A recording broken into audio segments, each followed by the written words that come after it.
Billy Alexander, and welcome to yet another edition of the Run-In. Now, as the time that this airs, I'm going to talk about some very, very disturbing and very sad news on today's program, Breaking News. As this airs, remember, we'll try to have an update at the end of the story by the end of tonight's broadcast, if there is one. And if there isn't, we'll have an update down the line as soon as we give it. So remember, this is going to air while it happened. Their end results will be eventually reported on at a later time. So just want to make sure no one gets that all wrong.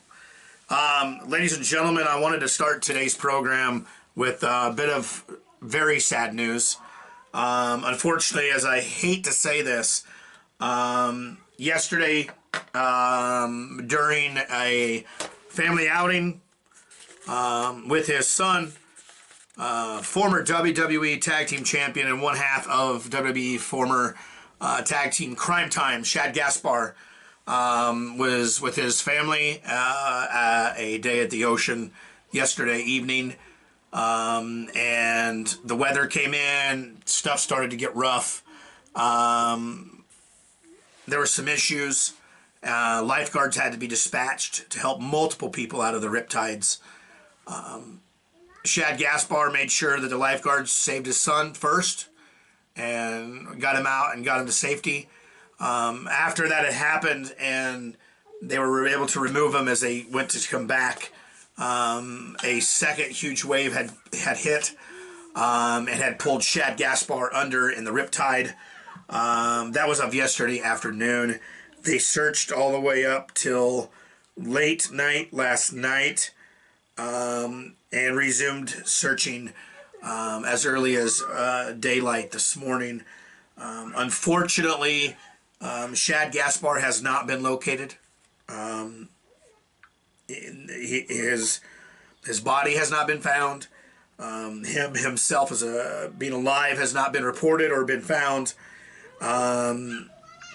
At this moment in time, Uncle Dave has sent out some information from somebody who's at the scene, and it does not look good. Shad Gaspar has possibly deceased as of yesterday evening in a drowning accident in the ocean. Leaves behind a 10-year-old son and the rest of his family. My thoughts and prayers for those family members and hopes that they were able to find him. But as it's being reported right now, it is a very sad outcome that's possibly about to happen here. Shad Gaspar missing at this moment in time after a incident in the ocean. Let's try to move on here and get to rolling on some things here. WWE doesn't even care about talent that has been let go or left showing up in AEW. I think Vince has finally got over the fact that knowing, even with the COVID-19 issues we have going, I'm pouring a beer. COVID-19 issues have arose, and the rate that it's going, they had no choice but to release superstars here and there, some of which who have yet to be able to land a spot due to contracts. Others are free to go right away. Revolution Brewing, it's a Chicago Pale Ale, Fist City, beautiful glass.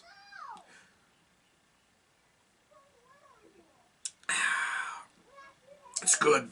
Opens it up, lets you actually get to it. Again, Michelob Amberbach Dark Lager. It's the beer of choice for today. I did pick up a few other things. I got my hands on a crap load of Canadian beer. I picked up 2 full cases of some Molson Canadian lager there. I got a case of Moosehead. Some great stuff right there. And I got a hold of some Labatt Blue Canadian Pilsner. My whole entire kitchen has got Canadian beer in it. I've got some Canadian beer down here in my fridge, along with some domestic and stuff like that as well. doesn't care that AEW are possibly heading over. So there's a Drew Gulak, you know, the guy we talked about, Gulak. We did talk about, was recently released, just like that. Contracts didn't work out for him. They just couldn't get right, couldn't get any money, and it just wouldn't work out for him. So he was released. He is now a free agent, and he has no compete clause in his contract. He could be the 9th man at AEW's Double or Nothing coming up this week. A lot of speculation behind it. If it happens, look to Drew Gulak and Darby Allin being the final 2 participants heading for that case. It could be Zack Ryder. I mean, it could be a host of anybody. I think it's Drew Gulak. I don't think AEW's got anybody in the chamber hidden behind or anything like that that's really out there. So I'm going to go with Drew Gulak showing up at AEW Double or Nothing. I see Cody Rhodes winning that TNT championship, and he needs to solidify what stake he has left in AEW as a champion due to the storyline issues with him never getting a chance at the AEW World Heavyweight Championship due to his MJF match. Cody Rhodes and Lance Archer is going to be a hell of a match. I can't wait for it. I want to see the Murder Hawk and Cody Rhodes go at it. I want to see Cody Rhodes. I want to be able to watch this match and see Dusty show up inside of Cody, and Cody pull some Dusty on Lance Archer and get over on this TNT championship. Jon Moxley needs to retain against Brody Lee, but will he do it? I don't know. We could see a championship flop to Brody Lee just like that. We'll have to wait and see.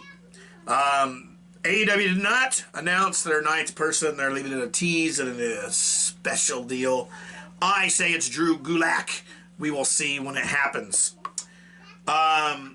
Recently on an interview done with Chris Jericho, and why is my phone going off?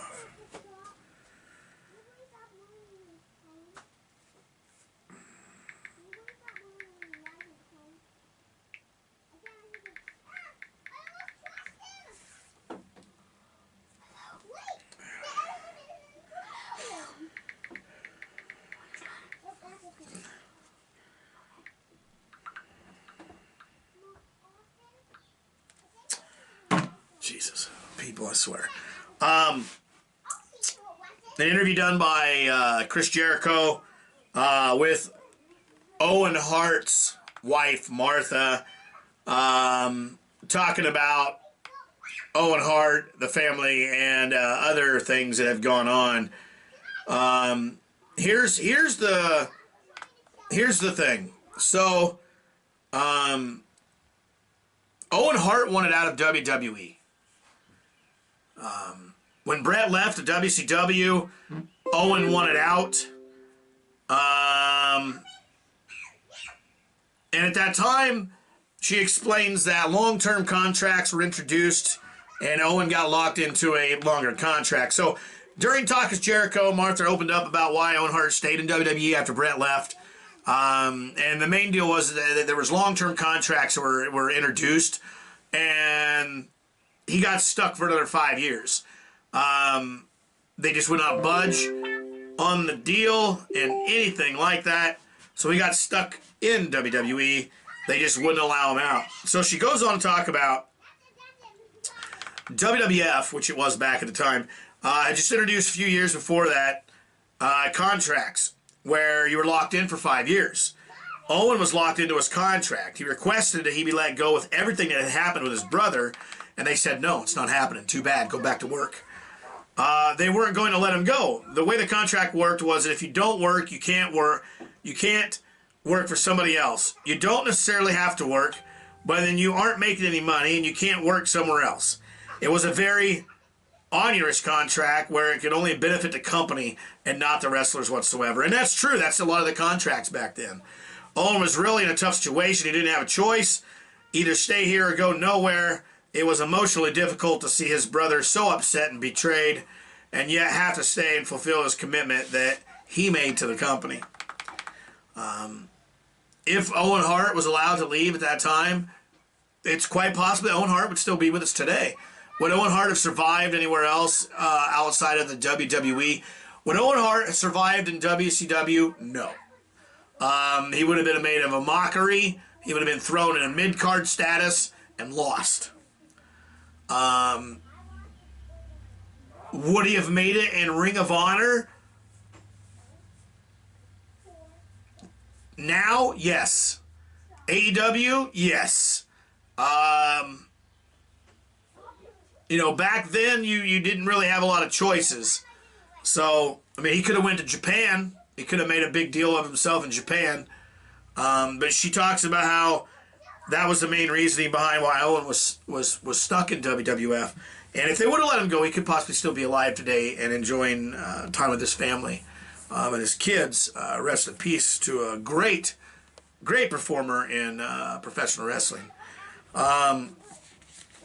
Speaking of stories, there was a story that came out today, and I'm going to segue that into another part of the conversation that I'm going to go into. So, back in WWF days, they had, let me pull this up here. Kids, they just don't ever listen. Alright, so, at that time, there was a point where Hulk Hogan caused a scene backstage. Now, from what I understand, there's a lot of times Hulk Hogan caused scenes in the WWE, and Sid Vicious came out and told a story while talking to Wrestling Inc. Sid revealed backstage that Hulk Hogan threw an absolute fit at the 1992 Royal Rumble, and Hogan was booed. He did not like being booed by the fans, and that's exactly what happened. He was booed. He immediately went backstage and pointed that proverbial brother finger right at Vince McMahon and blamed every bit of it on Vince McMahon. Says most of them were jealous to the point that I actually gave my notice. At the Royal Rumble, when they booed Hogan, Hogan came back to the locker room screaming and crying at Vince and saying he planned that to happen to him. I actually went to Vince that night, offered my handshake, and said, Vince, I gotta go. Everything he promised me to come there never worked out, and I left a lot of guaranteed money in WCW just to come work for just a percentage of the houses. I didn't put an ultimatum on them, but I took a big chance by going to the WWE. Now, if you remember right, it was when Ric Flair was transitioning from WCW to WWF. He came in at the 92 Royal Rumble, and he won the Royal Rumble to become a WWE champion.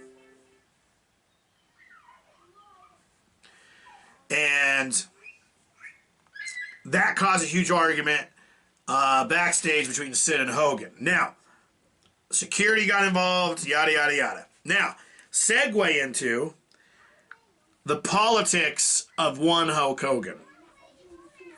I've got a list of them. We'll eventually go through them. Eventually, starts in 1985 all the way up to, let's see, what was the last one? 2006, when he was supposed to come in and face Randy Orton at SummerSlam. We'll get to that. In 1992, Ric Flair was decided upon by Vince McMahon that he was going to win the title at the Royal Rumble. Dropped that title to Hogan in a dream match at WrestleMania 8. Now, y'all know that never happened. Hulk Hogan said, nah, I don't like it. Hulk Hogan said, I want to take an extended break. So after WrestleMania, that's exactly what he did. He took off, had an extended vacation. Flair dropped the title to Savage instead, and then he can work with Sid and give him the rub despite the fact that Flair Savage is a WWE title match. It is placed in the middle of the show, middle of the card. Hogan and the lumbering Sid Vicious close out the main event of WrestleMania, and the first time WWE champion was not in the main event of WrestleMania. So Hulk Hogan used politics to get out of wrestling Ric Flair at that time, even though he was supposed to get the title back from Ric Flair. Whatever. Hulk Hogan is one of the biggest politicking sons of bitches in pro wrestling. I've got a list of them. I'll go over them eventually at one other time. Folks, that's the run-in. That's it. It's over. Get on.